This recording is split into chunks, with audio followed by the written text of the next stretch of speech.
5:40 a.m. Flathead County, Montana, July 17, 2026. 41 federal agents held their positions along a half-mile perimeter of gravel road and scrub pine. The main gate, a welded steel frame bolted between two telephone poles, was locked. Behind it, 720 acres of private timberland. Behind that, a compound that had been operating since 2017 under the name Fellowship of the Bitterroot Watchmen. The warrant had been signed at 2:15 a.m. The arrest team had staged at a Forest Service trailhead 9 miles east. They moved in 4 convoys, headlights off, arriving at the perimeter at 5:22 a.m. By 5:40, the cordon was set. At 5:43, the lead negotiator lifted the receiver on a military-grade field phone and dialed the single landline registered to the compound's community hall. Nobody answered. Cable retention checkpoint 00, hook resolution Ts 0. Somewhere inside that compound, 118 adult members were waking up to the sound of a perimeter horn. The compound's leadership had already been warned.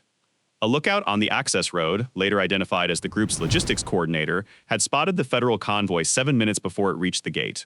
He had time to make one radio call. What followed was not a raid. Not yet.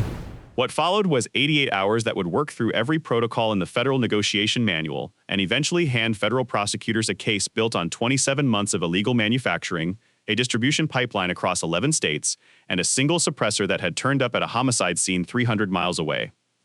Federal agents pulled the incorporation paperwork during the pre-raid document review. Body camera footage from the July 20 entry shows an agent photographing the framed nonprofit certificate mounted on the farmhouse wall. A non-denominational religious retreat, registered October 2017, post office box in Missoula. Behind it, agents found 7 years of 990 filings stacked in a manila folder. Modest donation tallies, small farming revenue, rotating volunteer stays. None of it flagged, all of it legitimate on paper. On paper, it was unremarkable. Dozens of similar organizations operate across the rural West.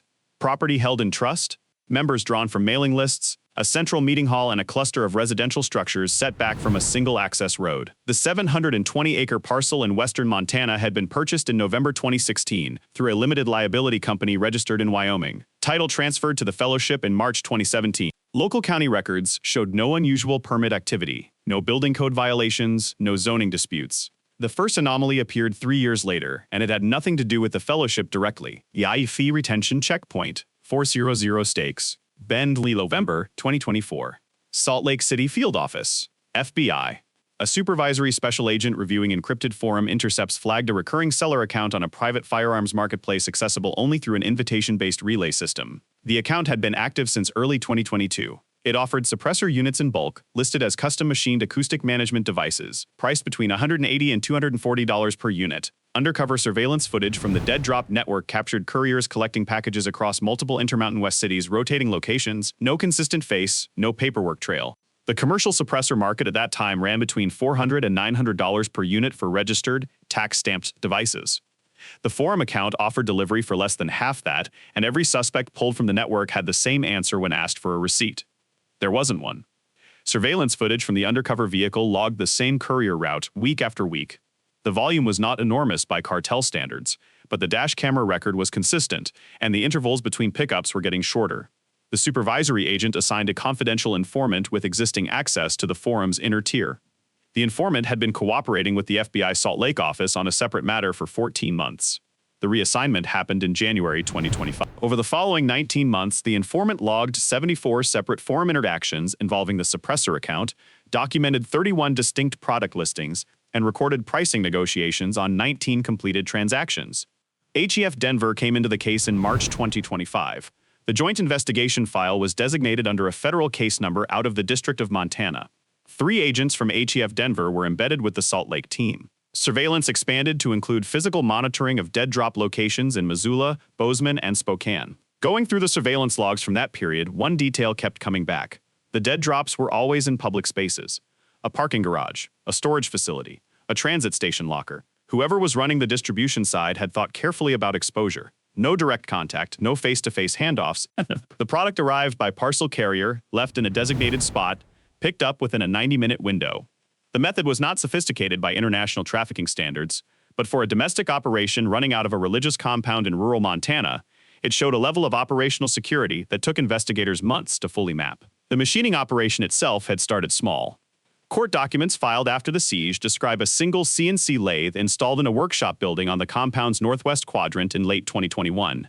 The lathe was listed on the 910 filing as equipment used for maintenance and facility upkeep. The first suppressors produced on that machine were sold locally through a gun show contact in western Montana in early 2022. By the fourth quarter of 2023, the operation had expanded. The undercover surveillance van logged the Idaho Ceramics delivery in March 2024. Body camera footage from the July 20 raid shows agents moving through the machining barn past the kiln and the stacked ceramic molds, equipment that had no business being in a farming compound. Ceramic composite baffles are lighter, more heat-resistant, and harder to trace than aluminum or steel.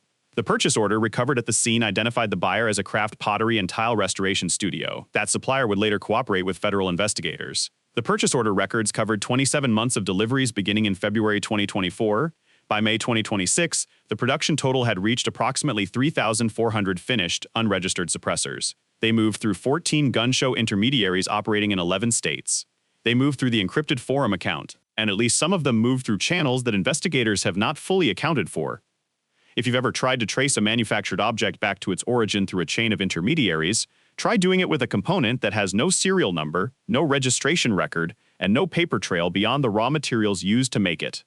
That was the baseline problem facing the Joint Investigation Team through most of 2025. What broke it was not a surveillance breakthrough or a tip, it was a ballistics match. AB retention checkpoint. 50% mid-roll, hook baby range. May 14, 2026. Missoula, Montana. A controlled purchase, authorized under federal warrant, was completed at a dead drop location in a parking facility near the Missoula Transit Center. The informant collected the package. It contained one suppressor unit, serial number absent, manufacturer markings absent. Internal configuration, a multi-baffle ceramic composite stack with a specific geometric spacing pattern between the baffles. The suppressor was sent to the ATF National Center for Forensic Science in Huntsville, Alabama. Standard processing time, 8 to 12 business days. The forensic lab result came back in 6 hours. Agents at the surveillance monitor wall received the confirmation and relayed it to the field team still on site. The baffle spacing pattern, the internal machining marks, and the ceramic composite formulation matched a suppressor recovered 8 months earlier from a homicide scene in Spokane, Washington. That device had been collected as evidence in a case that remained open, the homicide unsolved, the weapon unregistered and untraceable. The match changed everything. A Baylor investigation becomes an imminent thread file when a manufacturer's product appears at a violent crime scene. The U.S. Attorney's Office for the District of Montana moved within 72 hours of receiving the forensic report. A warrant for the compound was prepared. A coordination call with ATF Denver and the FBI Salt Lake office confirmed operational readiness. The raid was scheduled for the pre-dawn hours of July 17, 2026. Spokane connection was the detail that stuck with me most in this entire case. It meant the suppressor was not just an illegal product.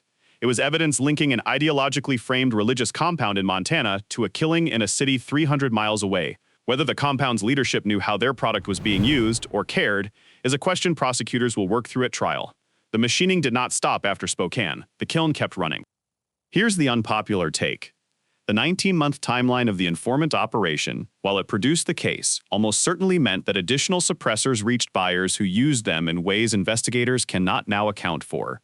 The decision to build the case carefully, methodically, with documented purchases and forum intercepts, was legally sound. Whether it was the right call when the product was ending up at homicide scenes is a harder question. Say what most won't. A tighter operational timeline, even at the cost of some evidentiary completeness, might have been justified after the Spokane match came in 8 months before the raid. What do you think? Did investigators prioritize building the perfect case over stopping an act of harm? The comments are open. July 17, 2026, Flathead County, 5:43 a.m. The field phone rang 14 times. No answer.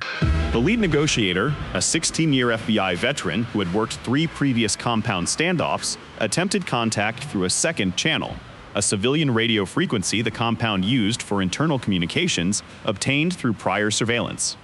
A compound member answered briefly, stated only that the leadership is praying, and cut the transmission.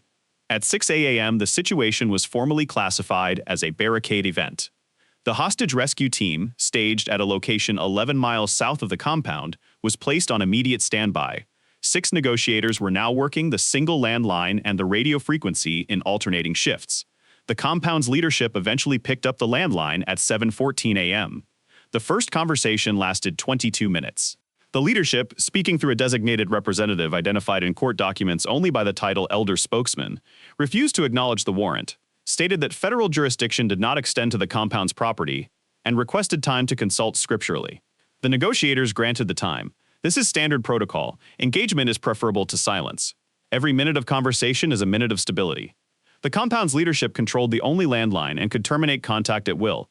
On 2 separate occasions during the first 24 hours, they went silent for periods exceeding 4 hours. Each silence required the negotiators to restart the engagement sequence from zero, without knowing whether the internal situation inside the compound had changed. The negotiators adapted by negotiating directly for information. They asked about the health of compound members. They asked whether children were present. They asked about food and water. The questions were designed to establish a communication rhythm, not to extract tactical intelligence directly. Over time, the rhythm itself became the leverage point. What stood out in the after-action reports was how orderly the internal management was on the compound side. The leadership had apparently anticipated a federal approach at some point.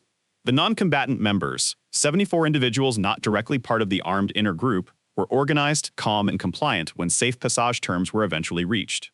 The first batch of 23 non-combatants came out at 9:45 a.m. on day 1.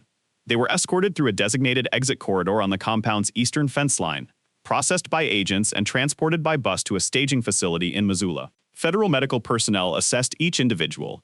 No injuries, no medical emergencies. Dash camera footage from the perimeter line recorded the second group, 28 individuals emerging at 6:30 a.m. on day 2, hands visible, moving toward the waiting federal agents. The third group, 23 individuals, came through the same gate at 2:15 p.m.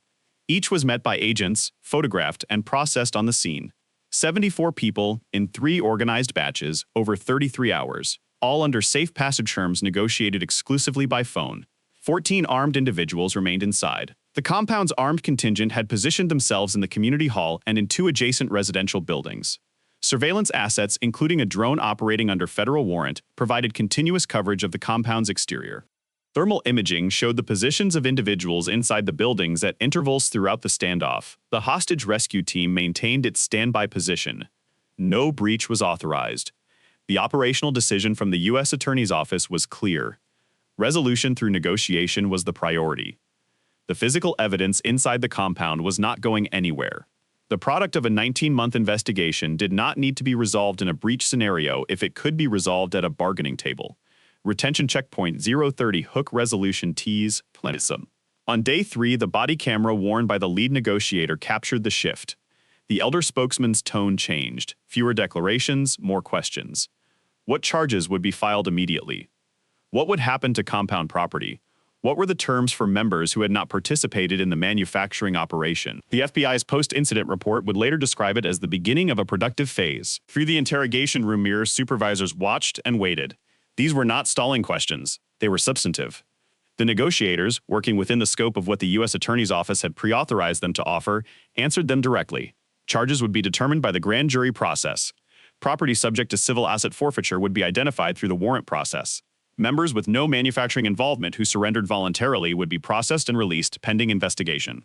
On the morning of day 4, July 20, 2026, at 16:48 a.m., the main gate opened. 14 individuals walked out in single file. Each placed their weapon on the ground at the gate and stepped forward with hands raised. No shots fired, no injuries, no resistance. The arrest team moved in immediately. Secondary agents breached the community hall and both residential structures within 4 minutes of the surrender to clear and secure. The machining barn, a corrugated metal structure on the compound's northwest quadrant, was the last building entered.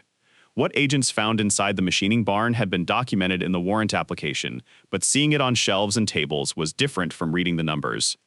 2 CNC lathes, 1 ceramic kiln, still warm, a ceramic casting line with 6 active molds, approximately 3,400 finished suppressor units laid out in rows on folding tables, organized by batch and date of production, and a shipping ledger, handwritten, covering 27 months of transactions, identifying 14 gun show distributors by name, by location, and by volume of product received. An agent photographing evidence at the scene holds up the ledger for the camera. 88 pages, handwritten, the spine cracked from use. Forensic photography captured every page in sequence. Federal prosecutors described it in the initial charging documents as an unusually complete record of an illegal manufacturing enterprise. The cross-reference dates ran through the week of the raid. The court transcripts run over 600 pages from the initial proceedings alone, but it is that 88-page ledger that tells the most about how this operation thought of itself. It was not running scared. It was not trying to erase its tracks. It was keeping books. The 14 individuals who surrendered faced charges under federal law, including manufacturing unregistered firearm suppressors, conspiracy to distribute unregistered firearm suppressors, and engaging in the business of dealing firearms without a license. The elder spokesman faces additional charges related to the operations direction and management. A second individual, identified as the compound's manufacturing coordinator, faces charges directly tied to the CNC operation and the ceramic casting line. Out of the 14 gun show distributors identified in the ledger became the subjects of a parallel investigation that expanded the case geographically. As of the date of this report, 7 of the 14 have been arrested in 4 states. The remaining 7 are the subject of active federal warrants. The buyers, identified through ledger records, forum transaction logs, and physical surveillance, number in the dozens across 11 states. Investigators have established that suppressors produced at the compound reached buyers in Montana, Idaho, Washington, Oregon, Nevada, Utah, Colorado, Wyoming, Arizona, New Mexico, and Texas. The full scope of downstream distribution remains under investigation. The Spokane homicide remains open. The suppressor recovered from that scene is now formally linked to the compound's manufacturing operation. Whether the weapon it was attached to can be traced remains a separate investigative question. The Spokane Police Department and the FBI Spokane Field Office are working that thread in coordination. Here's what this case tells us. The barriers to operating an illegal suppressor manufacturing operation at scale are lower than most people assume. A CNC lathe is commercially available. Ceramic composite materials are commercially available. The technical knowledge to operate them is accessible. What this compound built was not sophisticated by industrial standards. It was patient, it was consistent. And it operated for 27 months before a single ballistics match put it on the radar of people who could act. Retention checkpoint, last 60s payoff Tiralden. Will organizations like this one attempt the same model again? Comment yes or no. The forum is still out there. The encrypted network that sold the product is still being mapped. Not every account on it has been identified. The Fellowship of the Bitterroot Watchmen is dissolved. Its 720-acre parcel is subject to federal forfeiture proceedings. The 74 members who left under Safe Pass terms are scattered across 6 states, some cooperating with the investigation, most simply gone. The ceramic kiln inside the machining barn was still radiating heat when agents entered on July 20. Body camera footage shows an agent holding a gloved hand near the chamber door without touching it. Forensic analysis later confirmed the last batch had been cast within 36 hours of the raid. The evidence collection team photographed the molds, the raw ceramic stock, and the finished components still sitting in the cooling rack. Production had not stopped. Not until the gate opened. 3,400 suppressors, 14 distributors, 11 states, 1 homicide scene in Spokane that is still open. The manufacturing stopped. The product is already out there. If you want to understand how far the distribution network actually reached, subscribe. The next video covers what the ledger revealed about the gun show pipeline across 4 states, and why 3 of the 14 distributors had operated for years without triggering a single federal review.